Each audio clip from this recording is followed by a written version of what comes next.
नमस्कार, उत्तराखंड समाचार में आपका स्वागत है। मैं हिना जोशी। सबसे पहले मुख्य समाचार। प्रधानमंत्री नरेंद्र मोदी ने पीएम किसान योजना की 17वीं किस्त की जारी। 9 करोड़ से अधिक किसानों को 20,000 करोड़ रुपए का मिला लाभ।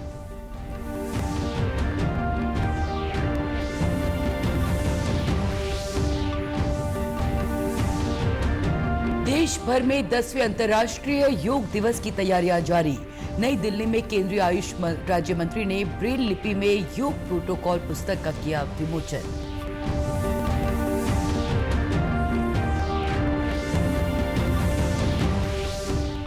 प्रदेश में गर्मी से जनजीवन प्रभावित। कोटद्वार के अस्पतालों में बढ़ी मरीजों की संख्या।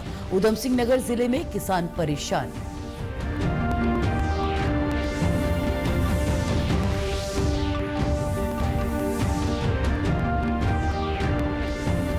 और प्रदेश के अधिकांश हिस्सों में कल हो सकती है बारिश। कहीं कहीं झोंकेदार हवाएं चलने से मिलेगी गर्मी से राहत।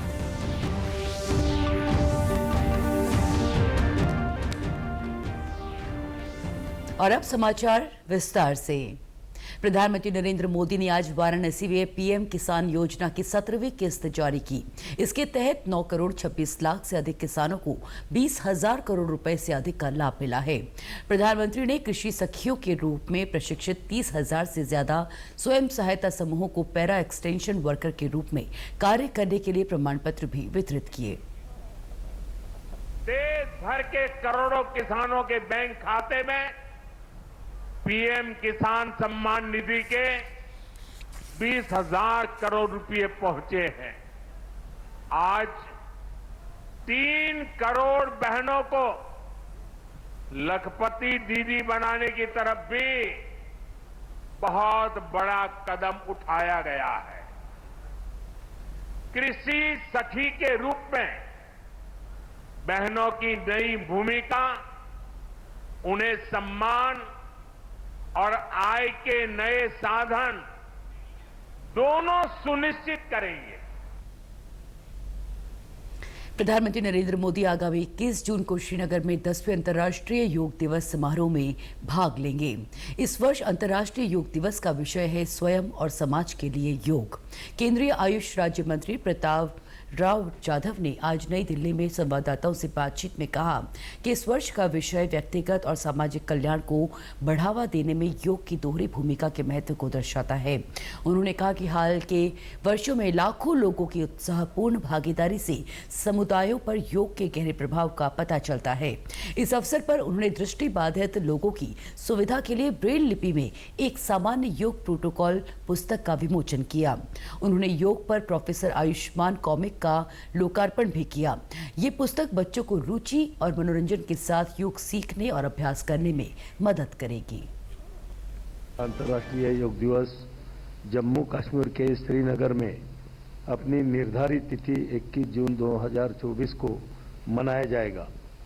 देश के प्रधानमंत्री श्री नरेंद्र मोदी जी जनमानस के साथ कॉमन योग प्रोटोकॉल के अनुसार सामूहिक योगाभ्यास करेंगे। वहीं आयुष मंत्रालय ने एक योग गीत भी लॉन्च किया है। योग व्यक्ति, परिवार, समाज, देश, विश्व और संपूर्ण मानवता को जोड़ता। देश देश का पथदर्शन, अंतर्मन का नवसर्जन। विश्व एक परिवार ने योग को किया है जन जन के जीवन का हिस्सा है योग। 21 जून 2024 को है 10वां अंतर्राष्ट्रीय योग दिवस। इस बार योग दिवस की थीम है स्वयं और समाज के लिए योग। आइए हर गांव, हर शहर में योग उत्सव मनाएं। इस वैश्विक अभियान को सफल बनाएं। प्रदेश में भीषण गर्मी पड़ रही है। मैदान ही नहीं, पहाड़ों में भी तपिश से तपिश ने लोगों और जीव जंतुओं को बेहाल किया हुआ है। गर्मी से न सिर्फ लोगों के पसीने छूट रहे हैं बल्कि लोग बीमार भी पड़ रहे हैं। पौड़ी जिले के कोटद्वार में गर्मी के प्रकोप के चलते लोगों को विभिन्न प्रकार की बीमारियां हो रही हैं। अस्पतालों में मरीजों की संख्या बढ़ रही है। इमरजेंसी में भी मरीज भर्ती हो रहे हैं। राजकीय बेस अस्पताल के प्रमुख अधीक्षक डॉक्टर विजयेश भारद्वाज ने बताया कि लू से बचने के लिए लोगों को पेय पदार्थों का अधिक से अधिक सेवन करना चाहिए। माफ कीजिएगा, खासकर बच्चों और बुजुर्गों को हीट वेव से बचना चाहिए। पानी पीते रहना है सब लोगों को। पानी की मात्रा शरीर में जितनी अच्छी होगी उससे आप उतना ही बचे रहेंगे लू से।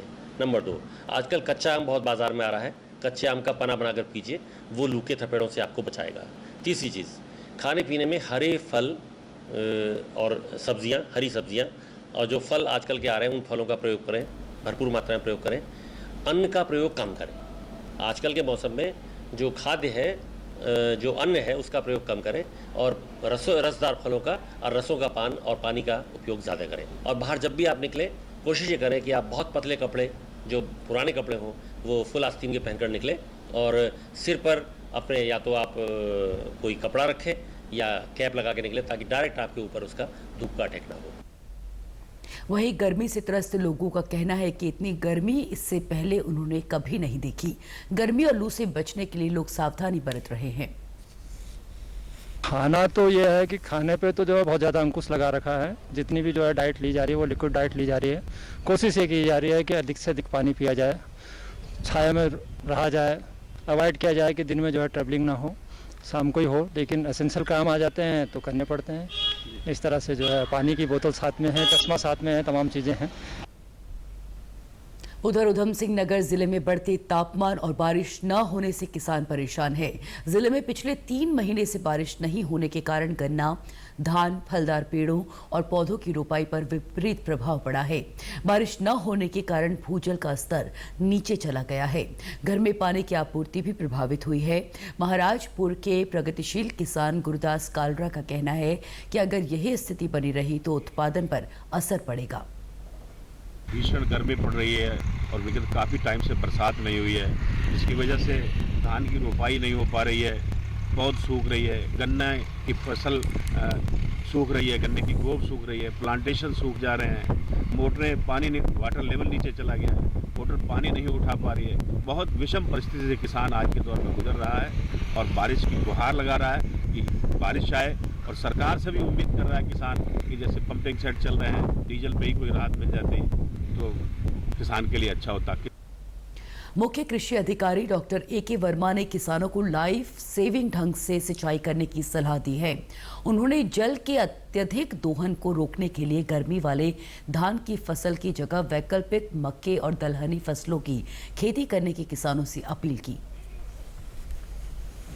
इस समय हमें आवश्यकता है कि हम जो फ्लड इरिगेशन न करके जो लाइफ सेविंग इरिगेशन होती है, कम पानी फसलों को दें जिससे कि पौधे जीवित रहें और सर्वाइव कर सकें। हमें ग्रीष्मकालीन धान न लगा के हमें अन्य फसलों पर विचार करना चाहिए, चाहे जैसे ग्रीष्मकालीन मक्का हो, चाहे आपका क्या नाम दलहनी फसलें हों, या फिर आप कोई अन्य फसल जो आपके लिए उपयुक्त हो उसको लगाने का कार्य करें, जिससे कि कम पानी में हम उत्पादन ज़्यादा ले सकें। प्रदेश में भीषण गर्मी के बीच मौसम विभाग ने अच्छी खबर दी है। मौसम विभाग के निदेशक विक्रम सिंह के मुताबिक कल प्रदेश के अधिकांश हिस्सों में झोंकेदार हवाएं चलने और कहीं-कहीं बारिश होने की संभावना है, जिससे गर्मी से राहत मिलेगी। कल जो रेन थंडरस्टॉर्म एक्टिविटी वो पूरे प्रदेश में ही है। हल्की से मध्यम अनेक जगहों तक में मैं कहूँगा जो रेन की, बारिश की या थंडरस्टॉर्म की एक्टिविटी वो है। साथ में थंडरस्टॉर्म के साथ जो वार्निंग है वो भी रखा गया है, चाहे वो तेज हवाएं हैं जिसमें जक्कड़ है, जिसमें कि विंड स्पीड आप कह सकते हैं कि 60 से 70 किलोमीटर प्रति घंटा, और गस्टिंग में वो 80 किलोमीटर, झोंके में जो है 80 किलोमीटर प्रति घंटे तक भी जा सकती है। तो मैदानी क्षेत्रों में ये चीज़ विशेषकर इस तरह की रहेगी। मौसम विभाग के निदेशक ने चारधाम यात्रियों और पर्यटकों को पर्वतीय क्षेत्रों में सफर के दौरान मौसम के मिजाज को देखते हुए विशेष सावधानी बरतने की सलाह दी है। यात्री हैं या जो पिलग्रिम्स हैं या जो विजिटर्स हैं, तो उनको थोड़ा ध्यान रखना है कि जब थंडरस्टॉर्म एक्टिविटी चल रही है तो थोड़ी देर रुकें, उस समय आप जो है मूवमेंट की कोशिश ना करें, एकदम सेफ जगह पे जो है थोड़ी देर इंतजार करें। साथ ही गार्ड गधे हैं या बरसाती नाले हैं उनके आसपास भी जो खड़े ना हों वहाँ इंतजार न करें, क्योंकि हो सकता है कि जो तेज बारिश की वजह से एकदम जो है जल स्तर उनमें बढ़ सकता है। तो ये साथ ही उन्होंने बताया कि आगामी 24 जून से प्रदेश में प्री मानसून की बारिश होने की संभावना है। प्री मानसून शावर तो मैं कहूँगा कि 24-25 से अच्छे खासे मिलने शुरू हो जाएंगे। फिर जो बात है जहाँ तक मानसून डिक्लेयर करने की है, तो वो ठीक है, हमारा हेडक्वार्टर IMD हेडक्वार्टर दिल्ली से वो देखता कि जो है किस तरह का फ्लो पैटर्न पूरा हमारा एस्टेब्लिश हो गया कि नहीं हो गया, तो उसके आगे कुछ दिन में मैं समझता हूँ फिर वो डिक्लेयर करेंगे उसको जो। यहाँ वक्त तो चला है छोटे से विराम का, जल्द हाजिर होते हैं।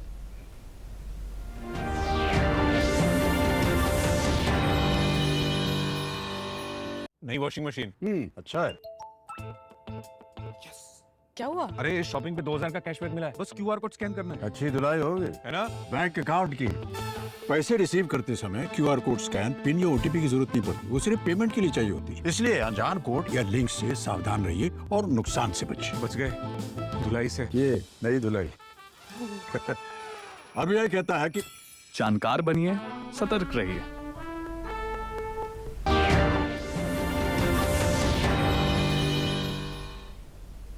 विराम के बाद आप सभी का पुनः स्वागत। मुख्य सचिव राधा रतूड़ी ने राज्य में अवैध खनन पर सख्त निगरानी और अवैध खनन से राजस्व बढ़ाने के लिए MDTSS यानी mining digital transformation and surveillance system लागू करने की सहमति दी है। आज सचिवालय में खनन विभाग की व्यय वित्त समिति की बैठक में देहरादून, हरिद्वार, नैनीताल और उधम सिंह नगर के कुल 40 चेक गेट पर MDTSS लगाने के लिए लगभग 93 करोड़ रुपए के प्रस्ताव पर सहमति दी है। MDTSS के तहत खनन गतिविधियों पर कड़ी निगरानी के लिए अत्याधुनिक तकनीक का प्रयोग किया जाएगा। इसके साथ ही देहरादून में माइनिंग स्टेज कंट्रोल सेंटर स्थापित किया जाएगा। देहरादून, हरिद्वार, नैनीताल और उधम सिंह नगर के जिला मुख्यालयों में मिनी कमांड सेंटर भी स्थापित किए जाएंगे।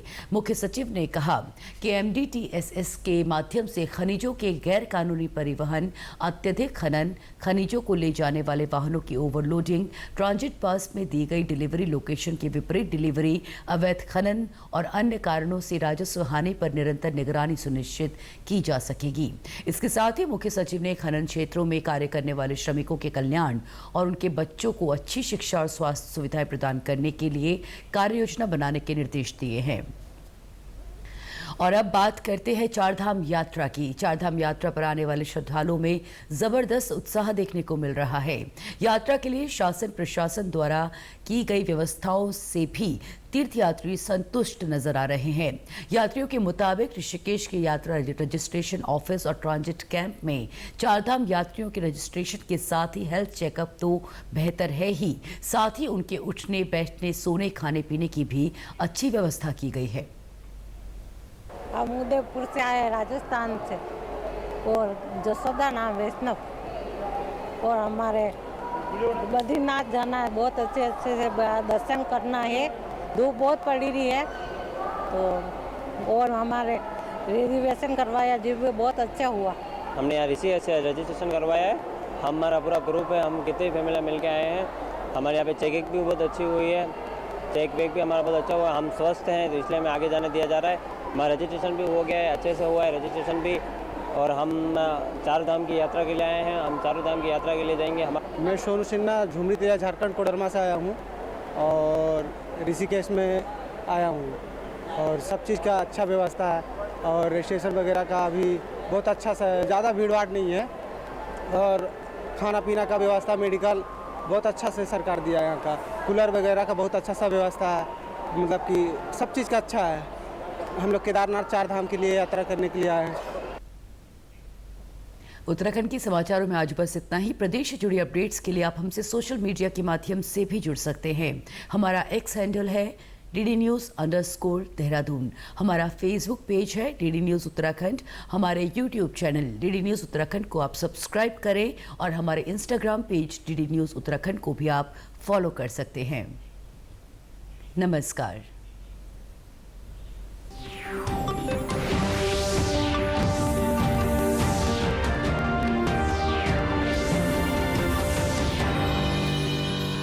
Happy birthday, my dear.